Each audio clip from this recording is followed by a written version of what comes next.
Hi hello నమస్తే welcome to I think news. నేను మీ రాజేందర్. ఈరోజు మనతో ఉన్నారు senior political analyst Krishna Kumar madam గారు. మేడం నమస్తే. నమస్తే మేడం, టీడీపీ జనసేన అలయన్స్లో భాగంగా జనసేనకి 24 సీట్లు కేటాయించడంపై వైసీపీ ఆరోపణ కామెంట్స్ చేస్తుంది. అంటే జనసేనకి 24 సీట్లు కేటాయించడం ఈ టీడీపీ జనసేన పొత్తులో భాగంగా ఈ పొత్తుకు ఏమన్నా అంటే ఆటంకాలు వచ్చే అవకాశం ఉందా? పొత్తులో ఉన్నది ఎవరు? టీడీపీ జనసేన. జనసేన ఎన్ని సీట్లు ఇచ్చుకోవాలి, ఎన్ని సీట్లు తీసుకోవాలి అనేది వాళ్ళ సొంత నిర్ణయం. అంటే జనసేనకి ఓన్లీ 24 సీట్లే. అవునండి, 24 కాదు. అసలు ఏ టికెట్ తీసుకోకుండా పోటీ చేస్తాడు, సపోర్ట్ ఇస్తాడు. ఎవరు? పవన్ కళ్యాణ్. మీకేంటి నొప్పి? మీకెందుకు బాధ? అసలు మీరెవరు వాళ్ళ పొత్తుని డిసైడ్ చేయడానికి? లేదంటే ఎన్ని సీట్లు ఇవ్వాలి, ఎన్ని సీట్లు మీరేమైనా పెదరాయుడు పంచాయతీ చేద్దాం అనుకుంటున్నారా? అసలు మీకెందుకు? మీ ఏడుపు మీరు ఏడవండి. మీకు అసలు క్యాండిడేట్లు దొరకట్లేదు. మీకు లోక్సభ సీట్లు 25 మంది క్యాండిడేట్లు మీకు దొరకట్లేదు. ఎవరిని పోటీ చేయమన్నా పారిపోతున్నారు. మరి ఎమ్మెల్యే టికెట్లు ఎవరికి ఇవ్వాలో అర్థం కావట్లేదు. ఆశావహులు అయితే చాలామంది ఉన్నారు, కానీ వీళ్ళని పెడితే ఏమవుతుందో, వాళ్ళని పెడితే ఏమవుతుందో, అసలు ఇప్పుడు పార్టీ ఖజానా నుంచి ఏమన్నా డబ్బులు ఇవ్వాల్సి వస్తుందేమో, వైఎస్ జగన్మోహన్ రెడ్డి తన సొంత డబ్బులు ఏమన్నా ఇవ్వాల్సి వస్తుందేమోనని. అంటే క్యాండిడేట్ మంచోడయ్యి ఆర్థిక బలం లేకపోతేనేమో తను ఇవ్వాల్సి వస్తాడు. మరి తను ఇవ్వడం ఇష్టం లేదు. తను ఏ రోజు కప్పు కాఫీ కూడా ఇవ్వడు ఎవడికి. అందుకోసం ఏంటి, సరైన వాడికేమో ఇవ్వద్దు, దొంగకేమో ఇవ్వాలి. దొంగకి ఇస్తే గెలవడు. ఆ దొంగ దగ్గర ఏమో డబ్బులు ఉంటాయి. ఆ దొంగ దగ్గర నుంచి డబ్బులు ఎట్లా తీసుకొని సరే ఎవరన్నా సరైన వాడు అనుకున్న వాడికి టికెట్ ఇద్దాము అంటే వాడు ఎందుకు డబ్బులు ఇస్తాడు? ఇవ్వడు కదా. ఇట్లా నీ దీంట్లోనే నీ ఇంట్లోనే నీకు 100 తగాదాలు ఉన్నాయి. నీ సొంత చెల్లెలే బయటకు వచ్చి గొడవలు పడుతుంది. ఇద్దరు చెల్లెళ్ళు, ఒక చెల్లి కూడా కాదు, ఇద్దరు చెల్లెళ్ళు బయటకు వచ్చి గొడవ పడుతున్నారు. అసలు నీ సంగతి నువ్వు చూసుకోకోకుండా నువ్వు పక్కింట్లో ఏం జరుగుతుందో నీకెందుకు? నీకు అసలు అవసరమే లేదు. అంటే వీళ్ళ బాధ ఏంటి అంటే, అసలు జనసేన తెలుగుదేశం పొత్తు ఖరారవ్వటం వీళ్ళకి ఇష్టం లేదు. ఆ పొత్తు జరక్కోకుండా ఉండటం కోసం చాలా చాలా ప్రయత్నం చేశారు. మీరు ఎన్ని ప్రయత్నాలు చేసి చేసి చేసి విఫలమైపోయారు. మీరు విఫలమైపోయిన తర్వాత ఇప్పుడు మీరు నిద్రలేసి మళ్ళీ ఆఖరి అవకాశం అన్నట్లు పోయినసారి ఎన్నికల్లో ఒక్క అవకాశం అని తెలుగు ప్రజల్ని మోసం చేసినట్లుగా ఇప్పుడు ఒక ఆఖరి అవకాశంగా మీరు ఏం చేస్తున్నారు? సీట్లు తక్కువ ఇచ్చారు, మీకు సిగ్గులేదా అని వాళ్ళని రెచ్చగొడుతున్నారు. వాళ్ళని రెచ్చగొట్టే భాగంలో హరిరామ జోగయ్య తోటి ఒక స్టేట్మెంట్ ఇప్పించటం. ఎందుకో పాపం ముద్రగడ పద్మనాభం కొంచెం సైలెంట్గా ఉన్నాడు, కానీ ఆయన చేత అంటే ప్రతిసారి ఆయనే అంటే బాగోదు అని చెప్పి హరిరామ జోగయ్యని దించారనమాట. దించి మాట్లాడించటము, శ్రీరెడ్డి చేత మాట్లాడించటము, లేదు అంటే ఎవరు ఆయన సజ్జల రామకృష్ణారెడ్డి మరీ నువ్వు పావలా వంతు కూడా చెయ్యవా అని అనడము. అంటే 175 సీట్లకి 100కి 25% చొప్పున, ఇంకా 75 సీట్లకి 25% చొప్పున ఇప్పించాలి అని వీళ్ళ కోరిక అనమాట. అంటే ఇప్పుడు ఎక్కువ సీట్లు జనసేనకి ఇచ్చేస్తే గనక తెలుగుదేశం శ్రేణులు సరిగా పనిచేయవు కదా. అందుకని చెప్పి ఆ తెలుగుదేశం శ్రేణులు సరిగా పనిచేయకపోతే అప్పుడు జనసేన వాళ్ళు గెలవరు. జనసేన వాళ్ళు సరిగా సపోర్ట్ ఇవ్వకపోతే తెలుగుదేశం వాళ్ళు గెలవరు. ఈ విధంగా వాళ్ళు ముదనష్టం అయిపోతే తను మళ్ళీ గెలవాలి అని అనుకుంటున్నాడు. ఆ ఉద్దేశం చొప్పునే ఎంతసేపటికి అతను చేస్తున్నది ఏంటి అంటే, ఆ ఇద్దరు కలవకూడదు అనుకున్నాడు. కర్మగాలి ఆ ఇద్దరు కలిశారు. ఇప్పుడు ఏం చేయాలి ఇక? అందుకని చెప్పి జనసేన శ్రేణుల్ని రెచ్చగొట్టినట్టు ఉండటం కోసం అటు పక్కన వాళ్ళేమో సముదాయించుకుంటున్నారు. నాగేంద్ర బాబు వీళ్ళందరూ సముదాయించుకుంటున్నారు. అంబటి రాంబాబు వీళ్ళందరూనేమో ఎగదోస్తున్నారు వాళ్ళని. నాగేంద్ర బాబు వాళ్ళేమో సమర్థించుకుంటున్నారు, సముదాయించుకుంటున్నారు. అరే పిచ్చోళ్ళారా, మనకి ఇన్ని సీట్లు రావటమే ఎక్కువ అని. ఎందుకంటే ఏమని అంటే ఎక్కువ సీట్లు తీసుకొని ఓడిపోయే దానికంటే తక్కువ సీట్లు తీసుకొని మనం ఖచ్చితంగా సీట్లు గెలవడానికి స్కోప్ ఉండాలి. ఇప్పుడు హైపరాది ఎన్ని సంవత్సరాలకు ఓ మంచి మాట మాట్లాడాడు, ఓ తిన్ననైన మాట వచ్చింది హైపరాది నోట్లో నుంచి. సరే, ఏది ఏమైనప్పటికీ వాళ్ళని సముదాయించుకుంటున్నారు. వాళ్ళందరికీ కొంచెం జాగ్రత్త పెట్టుకొని మనకు తెలుగుదేశం ఇప్పుడు 24 సీట్లకు ఒకవేళ 18 సీట్లు గెలిచారనుకోండి, వాళ్ళు విడిగా పోటీ చేస్తే 18 సీట్లు వస్తాయి వాళ్ళకి? రావు కదా. మరి అలాంటప్పుడు జనసేన పార్టీ పుంజుకున్నట్లు అవుతుందా లేకపోతే వెనకబడిపోయినట్లు అవుతుందా? పుంజుకున్నట్లే అవుతుంది కదా. వీళ్ళకి అది ఇష్టం లేదు, జగన్మోహన్ రెడ్డికి అది ఇష్టం లేక ఇప్పుడు తను గెలవటానికి ఏమేమి జిమ్మిక్కులు చేస్తే, ఎవరెవరి మీద దెబ్బతీస్తే తను గెలుస్తానా అని ఆలోచిస్తున్నాడు తప్పితే అసలు నేను నా పార్టీ ఈ రాష్ట్రం అవకాశం ఇచ్చినందుకు ఈ రాష్ట్రం ప్రజలకు చేయాల్సింది చేయలేదు, అందువల్లే మనకి దుస్థితి పట్టింది, వాళ్ళ క్యాండిడేట్లు కూడా దొరకని దుస్థితి పట్టింది మనకి అనేది ఒప్పుకోవడానికి సిద్ధంగా లేడు అతను.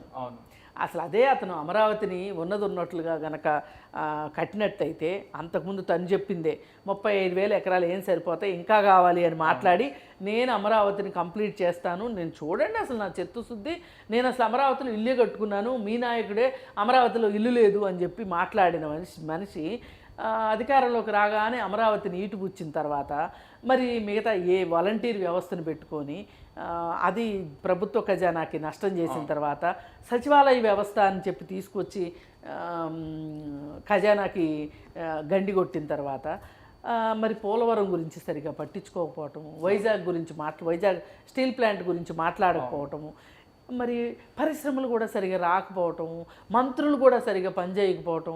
మనం చూసాం కదా కోడిగుడ్డ అమర్నాథ్ గురించి. ఏ ముఖ్యమంత్రి అన్న అయితే సహిస్తాడా కోడిగుడ్డ అమర్నాథ్ని? సహించడు కదా. అంబటి రాంబాబు అట్లా రోడ్డు మీద రికార్డింగ్ డాన్స్లు వేసుకుంటా తిరుగుతూ ఉంటే గనక ఎవరన్నా సరే ఏ ముఖ్యమంత్రి అయినా సహిస్తాడా చెప్పండి? మరి ఇవన్నీ నీ దగ్గర తప్పులు బోల్డ్ పెట్టుకొని గురువింద గింజలాగా పక్కోళ్ళ మీద పడి ఏడిస్తే ఏమొస్తుంది? అసలు ఒకటే, నీకు ఆ పార్టీలో ఏం జరుగుతుంది అని చూడాల్సిన అవసరం నీకు లేదు. నువ్వు నీ పార్టీలో ఏం చేసుకుంటావో నువ్వు అది చేసుకో. నువ్వు చెయ్యాల్సిందేంటి, నువ్వు చేయకూడదు ఏంటి ముందు తెలుసుకుని ఉంటే నువ్వు రాజకీయాలకి పనికొస్తావు. అంటే ఇప్పుడు అర్రామ జోగయ్య గారు ఒక మాట కూడా అంటున్నారు పదే పవన్ కళ్యాణ్కు పవర్ స్టీరింగ్ ఇవ్వాలి అట్లా కూడా. అదే ఇప్పుడు వాళ్ళందరినీ హరిరామ జోగయ్య పవన్ కళ్యాణ్ కోసం మాట్లాడట్లా, జగన్మోహన్ రెడ్డి కోసం మాట్లాడుతున్నాడు. జగన్మోహన్ రెడ్డి ఎజెండానే హరిరామ జోగయ్య ఎజెండా అయిపోయింది. ఇప్పుడు చాలామంది ఏమంటున్నారంటే ఇంత వయసు వచ్చింది, ఇన్ని రాజకీయాలు చూసావు, నువ్వు ఈరోజు ఈ విధంగా మాట్లాడడం అసలు నువ్వు రాజకీయాలు తెలిసినోడువేనా, రాజకీయాలు చూసినోడువేనా అని మాట్లాడుతున్నారు. అయినా కానీ ఆయనకి చెమగుట్టినట్టు కూడా అనిపించట్లేదు. ఏదైనా సరే కాపులు ఒక్కర్లే ఓటేస్తే అధికారం రాదు. మీరున్న పర్సంటేజ్ ఎంత? కాపుల పర్సంటేజ్ ఎంత? కాపులు బడుగు వర్గాలంట ఆయన దృష్టిలో. మరి కాపులే బడుగు వర్గాలు అయినప్పుడు ఎస్సీ ఎస్టీ బీసీ వాళ్ళందరూ ఏమవుతారు? అసలు బడుగులు వాళ్ళు కదా. అంటే కాపుల్లో పేదవాళ్ళు లేరు అని నేను అనట్లేదు. పేదవాళ్ళు అన్ని కులాల్లోనూ ఉన్నారు, అన్ని కులాల్లోనూ ఉన్నారు. ఇప్పుడు ఆ పేదరికం ఎంత దారుణంగా ఉంది అంటే ఎవరైతే ఎస్సీ ఎస్టీ వర్గాలు ఉన్నాయో వాళ్ళకి రిజర్వేషన్ ఉన్నా రిజర్వేషన్ని అందుకోగలిగినంత సామర్థ్యం కూడా లేని పేదవాళ్ళు ఉన్నారు అక్కడ. అది మనం అసలు అడ్రస్ చేయవలసింది ఆ పేదరికాన్ని, ఆ బడుగుతనాన్ని, ఆ బడుగుల గురించి ఆలోచించాలి ఎవరైనా ఆలోచిస్తే. అంతేగాని ఈయన చెప్పేపాటి బడుగుల గురించి ఆలోచించాలి అంటే మరి ఆ బడుగుల సంగతి ఎవరు ఆలోచిస్తారు? రిజర్వేషన్లు ఉన్నా ఉపయోగించుకోలేని పరిస్థితిలో ఉన్నారు వాళ్ళు. అందుకని ఈయన చెప్పే కబుర్లు వింటే గనక ఎవరికైనా సరే రాజకీయాలు కొంచెం తెలిసిన వాళ్ళు చాలా తమాషాలు చేస్తున్నాడు ఈయన వయసు దగ్గ మాటలు మాట్లాడట్లేదు.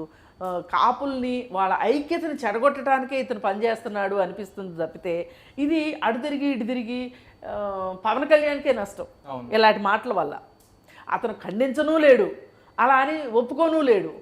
అనవసరంగా కాపుల్ని ఒక డైలమాలో పెట్టే పరిస్థితి హరిరామ జోగయ్య చేస్తున్నాడు, జగన్మోహన్ రెడ్డి చేయిస్తున్నాడు. మేడం, టీడీపీ జనసేన అలయన్స్లో భాగంగా ఏ విధంగా ముందుకెళ్తుంది? అంటే లైక్ ఇప్పుడు వీళ్ళ మధ్య కోఆర్డినేషన్ ఎలా ఉండబోతుంది? అంటే ఎప్పుడు పొత్తులో ఉన్నా సరే పొత్తు ఒక్కొక్కసారి ఇబ్బందులు పెట్టే మాట వాస్తవం. పొత్తు వల్ల ఇబ్బందులు కూడా ఉంటాయి. ఓటింగ్ ట్రాన్స్ఫరింగ్ అనేది, ఓటు ట్రాన్స్ఫర్ అనేది అంత ఈజీ కాదు. కానీ ఇద్దరు నాయకులు తలుచుకుంటే గనక, చిత్తశుద్ధితోటి ఉంటే గనక ఓట్ షేరింగ్ అవుతుంది. ఇప్పుడు మనం చూడండి, కొత్తగూడెంలో కమ్యూనిస్ట్ పార్టీ పోటీ చేసింది. మరి కాంగ్రెస్ వాళ్ళు మిగతా చోట్ల పోటీ చేశారు. మిగతా చోట్ల కాంగ్రెస్ వాళ్ళకి కమ్యూనిస్ట్ పార్టీ వాళ్ళు వాళ్ళకున్న 1000 ఓట్లు 200 ఓట్లు లేదంటే 5000 ఓట్లు 6000 ఓట్లున్న నియోజకవర్గాలు ఉన్నాయి. ఓటు వేయించారు వాళ్ళు. అలాగే కాంగ్రెస్ వాళ్ళు కొత్తగూడెంలో ఆయనకు ఓటు వేశారు. లేకపోతే 26,000 ఓట్లు మెజారిటీ రాదు. మరి అలా జరగాలి అంటే రెండు పార్టీల నాయకులకి చిత్తశుద్ధి ఉండాలి. మరి ఒక పొత్తు పెట్టుకునేటప్పుడు ఒక ఆశతోనో లేకపోతే ఒక ఆశాభావ దృక్పథంతోనో ఒక హోప్తోనే ముందుకెళ్తారు, జరగాలని కోరుకుంటారు, జరుగుతుంది కూడా. అంటే అది వాళ్ళ నాయకుల మీద ఉంటుంది. ఇప్పుడు పెద్ద నాయకులు 10 మంది ఉన్నారనుకోండి, మధ్య తరహా నాయకులు ఉంటారు, వాళ్ళకి చెప్పుకోవాలి మనం ఎందుకు పొత్తు పెట్టుకున్నాము, మన పొత్తు వెనక మన ఉద్దేశం ఇది, ఈ ఉద్దేశంతో మనం పొత్తు పెట్టుకున్నాం కాబట్టి పొత్తుకు న్యాయం చేయాలి అనే ఉద్దేశం ఈ నాయకులు వాళ్ళ కింద నాయకులకు చెప్పుకోగలగాలి. ఆ నాయకులు వాళ్ళ కింద నాయకులకు చెప్పుకోగలగాలి. చెప్పుకుంటే వాళ్ళ కార్యకర్తలకు చెప్పుకుంటే వాళ్ళు బాగా వెళ్ళి జనాల్లోకి వెళ్ళి పనిచేస్తారు. అట్లా కాకోకుండా పొత్తు పెట్టేసుకున్నాము ఎవరికి వాళ్ళు ఓట్లు వేసేస్తారులే అని చెప్పి ఎవరింట్లో వాళ్ళు కూర్చుంటే మటుకు అవ్వదు. అంటే మేడం ఇప్పుడు ఈ పొత్తులో భాగంగా పవన్ కళ్యాణ్కి పవర్ షేరింగ్ ఇచ్చే అవకాశం ఉంటుందా? ఎట్లా ఇస్తారండి? ఎట్లా ఇస్తారు చెప్పండి? ఇప్పుడు అతను డిమాండ్ చేస్తే ఇచ్చే అవకాశం? అతను డిమాండ్ చేయడండి. అతను డిమాండ్ చేయడు. అతని పరిధులు పరిమితులు తెలుసు. అతను మొదటి రోజు నుంచి ఒకటే మాట మీద ఉన్నాడు, నేను ప్రభుత్వ వ్యతిరేక ఓటు చేలనివ్వను అని చెప్తున్నాడు. ఆయన చెప్తున్నాడు కదా. మరి అంత ఇదిగా అతను ఎందుకు చెప్తున్నాడు? తెలుగుదేశం పార్టీ గెలవాలనే కదా అతని ఉద్దేశం. తద్వారా తను అంటే అల్టిమేట్గా ఏంటంటే పవన్ కళ్యాణ్ మనసులో ఉన్నది మొత్తం వైసీపీ అధికారం పోవాలి. అవును, వైసీపీని అధికారం నుంచి దించాలనే అనుకుంటున్నాడు. అందుకే అతను చాలా మాటలు పడుతున్నాడు వాళ్ళ దగ్గర నుంచి, అతని పెళ్ళిళ్ళ దగ్గర నుంచి, అతని వ్యక్తిత్వం గురించి, అతని రకరకాల విషయాల గురించి, అతను ఒక ఫెయిల్యూర్ లీడర్ అని, ఇంతవరకు గెలవలేదని, ఇలా రకరకాల మాటలు అంటున్నారు వాళ్ళు. అన్ని మాటలు సహించి కూడా అతన్ని ప్యాకేజ్ స్టార్ అని ఎద్దేవా చేసినా సరే, ఏ రకంగా పెంపుడు కొడుకు అన్నా కానీ, దత్తపుత్రుడు అన్నా కానీ, ఎన్ని మాటలు అన్నా కానీ అతను నిలబడి నేను ఈ రాష్ట్రం కోసం నేను నిలబడతాను అని చెప్తున్నాడు. మరి అతని చిత్తశుద్ధిని మట్టు శంకించేలాగా లేదు. ఇప్పుడు తెలుగుదేశం పార్టీ శ్రేణులకు కూడా అర్థమైంది ఏంటి అంటే, ప్రభుత్వ వ్యతిరేక ఓటు చీలితే కనుక మనం మళ్ళీ అధికారంలోకి రావటం కష్టం, మనం అధికారంలోకి రావాలి అంటే కొంత త్యాగం చేయవలసిందే అనే ఉద్దేశంలోకి తెలుగుదేశం కార్యకర్తలు కూడా వచ్చారు. నాయకులు కూడా చెప్తున్నారు, మనం ఈరోజు త్యాగాలకు సిద్ధపడాలి, త్యాగం అవసరం. ఇవాళ